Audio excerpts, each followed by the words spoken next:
Olá pessoal, vamos para a aula de número 5, onde a gente vai falar da camada de transporte e principalmente a gente vai falar sobre os princípios que regem essa camada de transporte. Tá?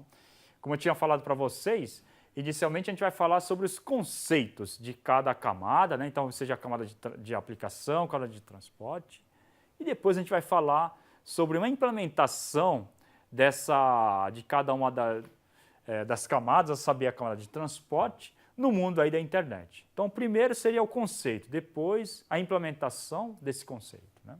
Então, só para frisar, a gente falou sobre o conceito de redes, né?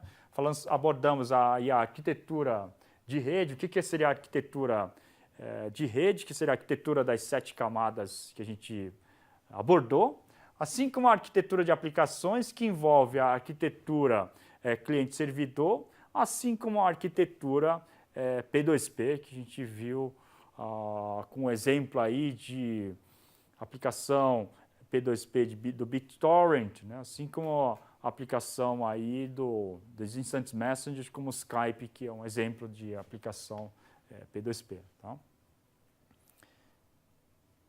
Bom, então, para falar sobre a camada de transporte, né, introduzindo ela, eu queria só frisar para vocês que a camada de transporte é uma primeira camada fim a fim, ou seja, que faz uma conexão lógica entre os processos fim. Que processos fim são esses? Por exemplo, se é um processo fim entre um cliente browser e um servidor, o processo browser e o processo servidor web, ela cria uma comunicação, ela cria um meio de comunicação, a camada de transporte, de forma que os dois processos possam, então, se intercomunicar, possam transferir dados uma para a outra, né? Então, ela quem cria o quê? Ela quem cria essa camada de transporte entre um processo e um outro processo que se encontra em uma outra máquina. Tá? Então, esse seria essencialmente o transporte lógico, a comunicação lógica entre os processos. Tá? Lembrando que a camada de baixo, que é a camada de rede, né, ele faz uma conexão lógica, uma conexão lógica entre hospedeiros. Tá?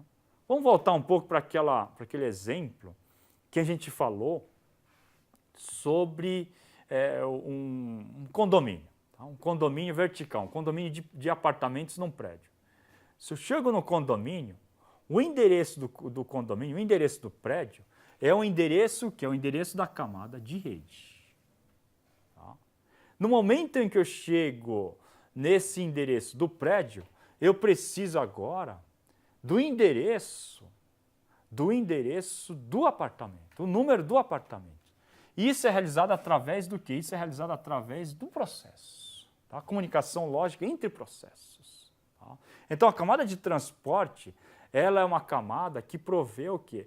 Que provê uma comunicação lógica entre os processos comunicantes. Então, entre o seu João, tá? Que mora numa cidade e na casa tal, e entre o processo, tá? Que seria o nome de uma outra pessoa, Bob e Alice. Então, o Alice quer conversar com o Bob, então o outro processo seria o Bob, tá? Que mora numa casa com endereço de host X. Tá? Então, a camada de transporte provê esse meio de comunicação, né, entre esses dois comunicantes, tá? A saber, os dois processos. Então, camada de rede, conexão, endereçamento lógico entre os hospedeiros. É como se fossem casas, residências. Transporte, conexão lógica entre pessoas, entre processos. Nesse caso aqui, né, voltando aqui na analogia entre as pessoas. Né? Lembrando que os pacotes nessa camada, elas são chamadas de segmentos. Tá? E na camada de aplicação, tá? Elas são chamadas, os pacotes são chamadas, tá? Bem importante lembrar, tá? Os pacotes são chamados de mensagens. Tá? Importante citar aqui para vocês, né? Então, na camada de transporte, os pacotes são denominados de segmentos, enquanto que na camada de aplicação, os pacotes, elas são chamadas de mensagens. Tá? Importante lembrar desses dois detalhes. Tá? Então, camada de transporte de rede, uma rede pode disponibilizar vários protocolos de transporte, como, por exemplo, o TCP e o DP. Esses dois protocolos aqui são os dois protocolos mais utilizados na camada de transporte. E essa camada de transporte ela provê serviço de confiabilidade. Confiabilidade é a garantia de que o pacote vai chegar no destinatário. Assim como ela provê mecanismo de quê? De detecção de erros. Se houver erros, ela detecta esses erros de forma que os erros elas possam ser reportados para o emissor, para o remetente, para que ele então reenvie o pacote. Né? Assim como ele agrega o quê? Datagramas, tá? Para formar o quê? Para formar segmentos. É o conceito do quê? O conceito do encapsulamento. Então, na camada superior, vem dados. Vem dados e o cabeçalho. Esse pacote, ela é formada na parte de dados do próxima camada abaixo e junto com o cabeçalho. Tá? O encapsulamento, agregação aí de pacotes. Tá? Então, visão geral aqui na internet. Esse é o conceito. E na internet, TCP ou DP são os protocolos da camada de transporte. Repetir. Dentro do ambiente da internet, a camada de transporte, ela é provida através de dois protocolos chaves, a saber, TCP e UDP. TCP, confiabilidade e com conexão. Tem que fazer uma ligação de telefone, criar uma conexão para poder transmitir os dados. UDP, sem conexão, tá? E sem necessariamente ter o que? A confiabilidade, né? Então, a ampliação, vamos falar sobre o detalhamento de entrega, tanto no hospedeiro, tá? Para entregar o pacote, assim como para receber esse pacote. Como é que seria essa ampliação, detalhamento desse processo? Então, esse detalhamento desse processo é feito através de dois conceitos. Tá? Existem dois conceitos envolvidos, a multiplexação e demultiplexação. Tá? Bom, então aqui seria um ambiente, uma visão geral do detalhamento. Existe uma multiplexação nesse sentido aqui e uma demultiplexação nesse outro sentido aqui, que a gente já vai ver, tá? nesse próximo slide. Tá? Então, multiplexação seria esse processo, né, para reunir os dados provenientes de diferentes sockets, cada socket diferenciado aí pelo número de portas. E ele como eu falei para vocês, na parte de encapsulamento, encapsula a parte de dados que seria o payload, tá? E associa ela com o quê? Ela cria um outro cabeçalho junto, né, com a parte de dados que foi recebida da camada superior, que é a camada de aplicação. Passa segmentos para a camada de rede, é um mecanismo que a gente chama de vários para um. Por que vários para um? Porque existe o quê? Existem vários protocolos aqui, ó, tá? Que por sua vez forma o quê? Vão afunilando até que esses dados sejam transmitidos para o servidor. Tá? Por outro lado, a demultiplexação é um processo que a gente chama de um para vários. Tá? Chega aqui no Internet Protocol, tá? Ela pode seguir, se for TCP para um lado, o DP para o outro lado, e por sua vez segue por quê? Para as portas correspondentes. Tá? Enquanto que vários para um, processo de multiplexação é um processo de um para vários. A demultiplexação é um processo de quê? É um processo de um para vários, né? Para várias aplicações, como a gente está vendo aqui. Tá? Então, falando sobre a demultiplexação, né? Esse processo ela ocorre no lado da recepção, tá? Recebe o datagrama aí da camada de rede, vai ler o número da porta, tá? Aqui, ó, lê o número da porta correspondente, né? Assim como o seu protocolo, e entrega dados para o seguinte, o quê? Para o socket respectivo. O que seria o socket? Como eu falei, o socket é a porta, né? Então, ela entrega a correspondência na porta correta, no apartamento correto, né? Isso que eu falei sobre a associação do que seria o socket com o processo e com a casa, né? Com o host é o endereçamento IP da residência, enquanto que o socket, tá? O socket aí, né? O TCP seria o endereçamento de pessoa a pessoa, né? Então, como falei para vocês, é um mecanismo aqui de um para vários, né? Bom, a multiplexação e a demultiplexação existem o quê? Campos aqui de origem e destino, então o TCP, ela precisa o quê? Precisa do número de porta de origem e o número da porta de destino, tá? Por que ela precisa do número da porta de origem?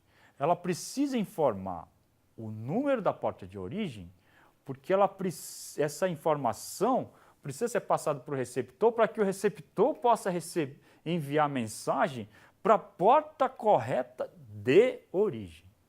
Tá?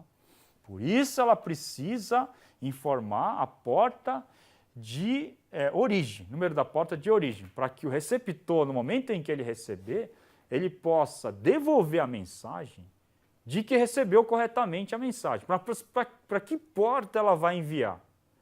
Vai enviar para a porta de origem no momento em que ela recebeu. E a porta aqui, ela vai ser o quê? Cada porta vai corresponder ao quê? Vai corresponder essencialmente ao quê? O número do processo. Tá? Então, fazendo uma analogia de uma casa. A casa é o host. O processo são as pessoas. Tá? Para que ela possa enviar a resposta para a pessoa correta, ela precisa dizer a pessoa de origem e a pessoa de destino, para que essas duas pessoas, então, possam se comunicar. Tá? Bom, aí existem, importante, né? Vamos falar sobre os princípios. Existem princípios aí de confiabilidade, existem níveis de confiabilidade e formas de prover essa confiabilidade para o protocolo da camada de transporte. Tá? Então, fazendo uma ilustração, né, básica de como a gente vai utilizar, né? Então, a gente tem a camada aqui de aplicação, um canal confiável ou um canal não confiável e um processo destinatário. Tá? A gente chama esse método aqui, essa função RDT, que é um acrônimo para Reliable Data Transfer, transferência de dados confiável, tá? SEND, e aqui seria o quê? O DT indica dizer que é Unreliable Data Transfer, transferência de dados não confiável. SEND aqui para enviar o pacote para a camada, o quê? Para empurrar para a camada de baixo, que é a camada de rede. Se é um canal não confiável, chega nesse cenário aqui, eu rodo uma função chamada Reliable Data Transfer Receive. Receive passa o quê? Passa o pacote. Esse pacote, então, é transferido para a camada de cima de forma que o pacote, então, possa ser entregue. Deliver data. Tá? Então, esse é, vamos dizer assim, a ilustração básica. E essa ilustração básica, então, é repetida, tá, para vários cenários diferentes, né? Primeiro cenário aqui é o cenário de um protocolo para um canal completamente confiável. Tá? Então, completamente confiável, então não existe o quê? Não existe perda de pacotes. Então, aqui eu estou enviando um pacote, tá, num ambiente totalmente confiável. Lembra do RDT, Reliable Data Transfer, ou seja, transferência de dados confiável. Eu tenho aqui uma máquina de estado finito, onde aqui são o quê? Onde aqui são os eventos e aqui são as ações que ocorrem a partir desses eventos, né? Então, aqui, quando ocorre essa ação aqui, esse evento aqui, essas duas ações são o quê? São iniciadas, né? Então, esse packet aqui seria o quê? O pacote, faço o pacote com o quê? Com dado que veio da camada de cima. E após isso eu faço o segundo comando aqui, que seria o DT, Unreliable Data Transfer, e envio o quê? O packet aqui, que foi o quê? Que foi criado da camada aqui da ação anterior, né? Esse é o lado do remetente. O lado do destinatário aqui, eu tenho o quê? Eu tenho o receive aqui, o packet que foi enviado anteriormente, tá? E extraio o pacote extraio os dados desse pacote e, consequentemente, esses dados aqui extraídos são o quê? São entregues para a camada de cima, tá? Isso no lado do destinatário, tá? Remetente, destinatário. Bom, esse cenário aqui, então ele se repete para vários cenários diferentes, tá? Cenários esses que confiáveis e não confiáveis, como a gente vai ver então nos próximos slides, tá? Então esse cenário aqui é um cenário que ocorre, tá, num canal com erros, já com erros. E, consequentemente, eu preciso o quê? Eu preciso adicionar alguns pacotes que a gente chama de reconhecimentos e não reconhecimentos. Aqui indica dizer que eu estou reconhecendo que um pacote chegou. Então aqui, ó, eu estou criando o quê? No lado do destinatário, se o pacote não encontra-se corrompido, eu crio um pacote ACK e envio esse pacote ACK reconhecendo que esse pacote chegou no destinatário. Tá? Outro cenário aqui, terceiro cenário, né? O primeiro sem falha, o segundo enviando o ACK. Aqui eu preciso o quê? Eu preciso numerar os pacotes, porque os pacotes podem ser assim enviados em paralelo. Só que eu preciso numerar para poder identificar o 0 chegou corretamente e o 1 chegou corretamente, o 2, e assim por diante. Então aqui eu estou numerando o 0 com 1. Tá? O ACK do 0, tá? O ACK do 0 ou o NACK do 1, tá? E assim por diante. Então eu estou reconhecendo cada um dos pacotes que foram enviados, tanto no lado do destinatário como no lado do remetente. Então aqui seria o lado do destinatário, onde eu estou recebendo o pacote e verifico se o número de sequência aqui é 0, tá? Ou o número de sequência aqui é 1. E a partir daí eu faço o quê? Crio o pacote ACK com o quê? Com o checksum, que seria um outro artefato que a gente vai ver como é que ele funciona. Tá? Bom, agora o destinatário nesse cenário, ele vai responder aí com o ACK 0 e o ACK 1. Tá? O remetente, então, deve enviar esse número do pacote sendo reconhecido. Então, ele vai enviar o ACK, tá? Juntamente com o quê? Juntamente com esse número de pacote, ou 0 ou 1. Tá? Um outro cenário aí, onde ele vai ter que verificar o número do pacote que ele está sendo reconhecido. Então, verificar o número de sequência de cada um desses pacotes. Tá? Bom, e finalmente, né, a gente precisa também adicionar um temporizador, porque a gente não pode esperar para sempre um determinado pacote. É a mesma coisa numa sala de aula. Tá? Se eu atraso mais de meia hora, certamente os alunos vão embora. Por quê? Porque eles têm um temporizador. Tá? Então, mesma coisa, o pacote também tem o destinatário também tem um temporizador, tá? Assim como o remetente também tem um temporizador, porque os dois vão receber, né? Os dois vão receber de ambas as partes. Então, se eu envio um pacote e não recebo um reconhecimento desse pacote num determinado ΔT de tempo, isso implica dizer que o pacote se perdeu e não vai mais ser recebido pelo destinatário. Então, eu preciso reenviar esse pacote, tá? Que é o cenário 3.0 aqui. Tá? Bom, então aqui a gente tem uma operação com esse cenário do temporizador. Tá?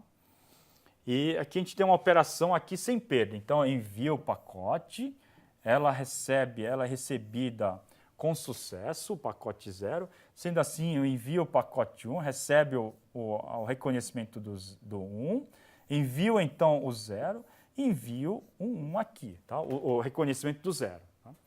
Nesse lado aqui, o pacote aí foi perdido. Tá? Então, existe o quê? Existe uma temporização aqui para que, se não chegar um reconhecimento dentro desse ΔT de tempo, o pacote, então, tenha que ser o quê? Tenha que ser enviado novamente. O pacote que se perdeu foi o pacote 1. Então, esse pacote ele necessita ser enviado novamente para quem? Para o destinatário. Tá? Bom, então esse é o ACK. Existem cenários também do ACK que é perdido, que é o cenário como vocês estão vendo aqui. E aí existe o quê? Existe um temporizador também para o pacote do ACK. Tá? Então esse ACK perdido, então há necessidade de quê? Há necessidade de enviar novamente esse pacote, apesar de que esse pacote foi recebido com sucesso. Agora, importante também ressaltar que esse temporizador precisa ser ajustado de maneira correta. Tá? Isso porque, se esse temporizador for muito pequeno, muito pouco, tá? o pacote, o reconhecimento pode chegar quando, na realidade, como ele foi, como o temporizador estava curto, ele pode ter sido enviado antes do reconhecimento haver chegado. Então, esse ajuste do temporizador é importante. Isso a gente chama de temporização, o quê? Temporização prematura. Bom, então, concluindo aqui, nessa aula a gente iniciou a camada de transporte, a gente falou dos princípios e a gente falou também do reconhecimento desses pacotes. Né? Importante esses reconhecimentos, justamente por quê? Justamente porque a camada de transporte, a saber, o TCP, que é a implementação dele, da confiabilidade, ela vai garantir que o pacote chegou corretamente no lado do destinatário. Próxima aula, a gente vai falar o protocolo confiável e não confiável. A gente vai concentrar mais, hoje a gente falou mais dos princípios, mas na próxima aula a gente vai concentrar mais na implementação dela na internet. Tá? Então aguardo vocês para a próxima aula e já agradeço a atenção de vocês. Obrigado.